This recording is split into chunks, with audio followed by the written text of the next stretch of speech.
pequeño vídeo sobre el ejercicio que hicimos en el tema 3, cuyo objetivo era descubrir los estándares de metadatos que ustedes eran capaces de identificar.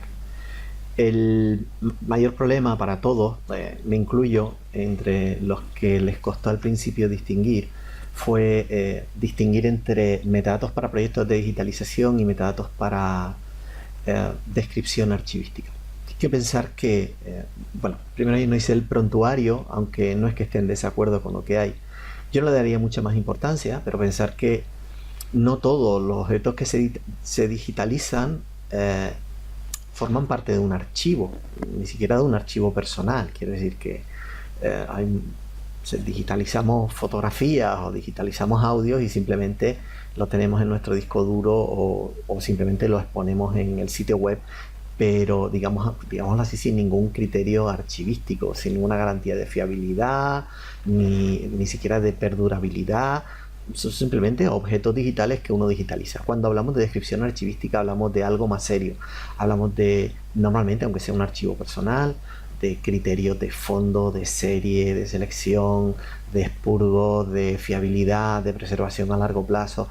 Digamos que nos ceñimos a normas más tradicionalmente archivísticas, aunque sean de objetos digitales. ¿De acuerdo? Yo le daría muchas más vueltas al tema. Normalmente lo que se usa para eso, el esquema de metadatos que se usa es EAD, Encoded Archival Description, que es un tema que yo creo además que no vamos a ver, pero bueno, por lo menos lo tocaremos. Respecto al primer caso, por ir un poco rápido y que no pierdan ustedes mucho tiempo viendo este vídeo, los metadatos en los repositorios institucionales, pues prácticamente todo el mundo puso Dublin Core, excepto Joaquín, que puso METS. En realidad puso METS, pero detrás de ese METS lo que había es Dublin Core. Lo único es que se fue a un repositorio, el de la Universidad de Córdoba, en donde usan DuraSpace, que es un software, el antiguo de Space. Y digamos que esta es una versión avanzada, y como vamos a hablar de METS, lo veremos más adelante. ¿De acuerdo? Más o menos todo el mundo tenía claro que era un repositorio institucional y no costó nada encontrar los registros, porque todos los repositorios institucionales, yo diría que sin excepción, utilizan Dublin Core como esquema de metadatos para describir artículos, tesis, normativa y cualquier tipo de objeto digital que vaya al repositorio, porque la institución considere que es parte de su historia, por así decirlo, o de la producción de sus investigadores, o como queráis llamarlo. El segundo caso fue más complejo, el de proyectos de digitalización, y aquí hubo mayor variedad. Primero decir que hubo muchos registros interesantísimos. Recuerdo ahora, sí, a bote pronto el del Smithsonian, pero también algunos de la New York Public Library, quiero recordar. Aquí hubo más variedad, hubo mucha gente, y muy bien, los que metieron METS, aunque METS es más un estándar de metadatos contenedor, ya hablaremos de eso, repito, en la próxima semana. Muy bien también los que pusieron MODS, los que pusieron MARC, aunque más que MARC es MARC 21 en vez de MARC XML. Y ahí hubo una confusión porque muchos se pusieron como esquema de metadatos XML y RDF. No, XML y RDF no son esquemas de metadatos. XML es un lenguaje, y es el lenguaje en el que se expresan o en el que se codifican esos metadatos, pero no es un esquema de metadatos. Y RDF tampoco. RDF es más complejo. RDF también se expresa en lenguaje XML, pero RDF es un conjunto de tecnologías, así que no voy a entrar porque conceptualmente es más difícil. No está bien tampoco lo de Atom. Atom no es un esquema de metadatos. Atom es un formato que es el que sirve para sindicar contenido. Quizás os suene RSS, los feeds de los periódicos, ¿vale? Es un formato que se utiliza para no tener que ir a consultar el nuevo día cada día, sino de recibir a través de algún lector de RSS, como puede ser Feedly o NetVives, poder recibir las noticias sin necesidad de estar entrando en el sitio. Atom no es entonces un esquema de metadatos. El tercer caso es bastante más... dio también mucho juego. El tercer caso era el de meter un registro en repositorio, de detectar los esquemas de metadatos en los repositorios de gestión de datos de investigación. Bueno, aquí me parece que hay cierta confusión. Ese es el tema principal de mis investigaciones en los últimos, yo diría, 12 años. Eh, el acceso abierto, pero el repositorio de datos de investigación, pues probablemente desde el 2012, que fue cuando nos financiaron el primer proyecto de investigación. Y me ha parecido ver cierta confusión entre lo que es un repositorio de datos de investigación y un repositorio institucional. Aunque os parezca lo mismo, no es lo mismo. Y aunque haya muchos repositorios institucionales que también dicen que contienen datos de investigación, y puede ser cierto, la realidad es que lo contienen de forma testimonial y no gestionan los datos de investigación, digamos que como se debiera. No voy a entrar en eso. Sí voy a hablar de los esquemas de metadatos. Casi todos pusieron Dublin Core. Bueno, eso es aceptable. Es aceptable porque también muchos repositorios de gestión de datos de datos de investigación eh, funcionan con Dublin Core. Pero si ustedes me ponen un registro de datos de investigación y el registro que me ponen es un artículo o una tesis, como me han puesto mucho, pues entonces está mal. Si ustedes me ponen un dataset, esos sí son datos de investigación, ¿de acuerdo?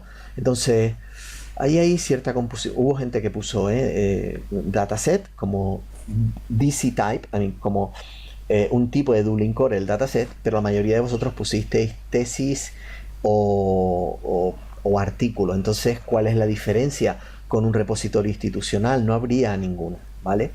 Muy bien, aquellos que pusieron, o por lo menos una persona que puso DDI, yo creo que fue Luis. Ese es un esquema de metadatos para ciencias sociales muy utilizado. Muy bien también aquellos que seleccionaron ICPSR como repositorio, pero luego había que digamos, seleccionar, o Dataverse, pero luego había que seleccionar un tipo que fuera dataset y no un tipo de documento que fuera, como lo habéis puesto mucho, el de artículo o tesis. Mal el que puso RIS. RIS es un formato para citar, es un formato de cita, de intercambio de citas. Entonces, cuando hablamos de formato RIS, es como citamos algo, ¿vale? No es un esquema de metadatos, en ningún caso. Es un esquema, o es un formato de cita. No podemos decir que es un esquema, es un formato de citas. Hablo de citas bibliográficas o de citas, en este caso, digitales, como se cita pues un blog, por ejemplo, o cómo se cita una fotografía, o cómo se cita un libro que tenemos en formato digital o un artículo digital. Pero es eso, no son metadatos, ¿vale? Es un esquema de citas que se utiliza mucho en Node, en ProCite antes, o en Zotero, o en Mendeley, o en cualquier gestor de referencias bibliográficas. El último era el más difícil, sin ninguna duda, era el de metadatos de descripción archivística. Muy bien los que seleccionaron algo de AD, hubo registros aquí muy interesantes. También podemos decir que el de DAX lo podemos considerar como muy bueno. También alguno que puso METS, por lo que dije antes, METS lo veremos en esta semana, es un formato contenedor. Bueno, un poquito más regular, no es que esté mal, los que pusieron RDA o los que pusieron MARC. Y desde luego lo que no es admisible es poner XML, porque repito, XML es el formato en que yo puedo verlo, pero el esquema de metadatos es otro. En este sentido me gustaría que tenéis que pensar, ¿es el MARC o es RDA un esquema de metadatos? Pues propiamente no. Cumple la misma función, que es describir recursos, ¿vale? Lo que pasa es que los metadatos, digamos, que pueden tener muchas más funciones, no es solo la parte descriptiva, es también la parte administrativa, la parte técnica y la parte de derecho, si queréis separarla de esa parte administrativa. Entonces, pensar que si yo tengo un OPAC, porque lo tenga en XML, en formato MARC XML o MARC 21, perdón, no significa que eso sea un esquema de metadatos. Estamos describiendo recursos, sí, pero hace una parte básica de los metadatos, que es solo la parte descriptiva, ¿de acuerdo? ¿Qué es lo que viene ahora? Bueno, vamos a empezar el tema 4. Ahora mismo lanzaré un mensaje en el foro. Tendréis este vídeo colgado y van a ser 2 semanas. Va a ser esta semana lo que nos queda de esta semana, y la próxima lo vamos a dedicar a ver 4 estándares. Los estándares que vamos a ver son Dublin Core, probablemente el más fácil, lo veremos. Vamos a ver también el estándar, el METS y el estándar de premise, que es más para conservación. Habrán algunas actividades que ustedes tendrán que realizar. Hay un cuestionario, por favor, complétenlo. Ese cuestionario no tiene ninguna incidencia en la calificación, no importa. pero sí, digamos que es parte de las actividades docentes que las tengo en cuenta como participación, por así decirlo. Me gustaría hacer una clase síncrona. Me ha dicho el doctor Sánchez que la podemos hacer, que sería mejor si la pudiéramos hacer a partir de las 5 de la tarde de hora de Puerto Rico, que son las 10 de la noche aquí. Yo no tengo ningún problema en hacerlo a esa hora, aunque la luz no sea la mejor. Necesito que alguien me escriba diciendo que puede hacer una prueba conmigo. Voy a probar el Blue Button, no sé si sabéis lo que es una es para hacer videoconferencias con Moodle, que es la plataforma que tenemos. Pero si no nos funciona con Blue Button, yo puedo crear una sala virtual. No es necesario que estén todos juntos, cada uno puede estar en su casa, pero sí necesito que quedemos un día, una hora, y Sánchez me ha dicho que les puedo de alguna forma no forzar, porque esto no es una cuestión de forzar, pero sí que encontremos una hora en la que podemos estar el máximo número de personas posible para que podamos tener un intercambio más directo, ¿vale? Estoy relativamente contento con la participación, como en todos los grupos, pues hay grupos que participan mucho y muy bien, hay otros grupos que no, hay otras personas pues que no participan tanto. Les ruego que se pongan porque si yo le dedico tiempo y les dedico, también seré exigente a la hora de evaluar. En general estoy también muy contento, no solo con las actividades, sino con las reflexiones. Cuando pido reflexiones y pido en 2 hojas, olvídense de referencias, pido un poco las reflexiones. Yo creo que en eso hay muy pocos a los que le he llamado la atención, en el sentido de que lo que espero es una reflexión más personal de cuáles son los problemas.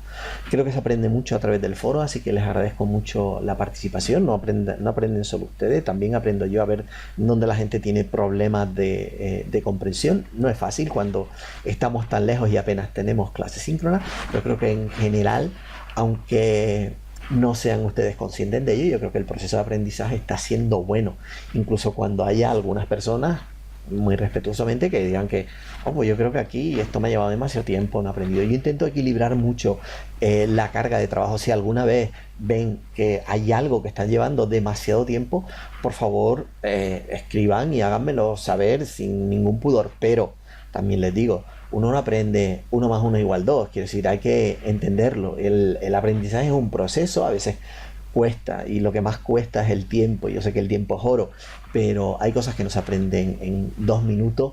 Les pido un poco de confianza y paciencia. Nada más, muchas gracias.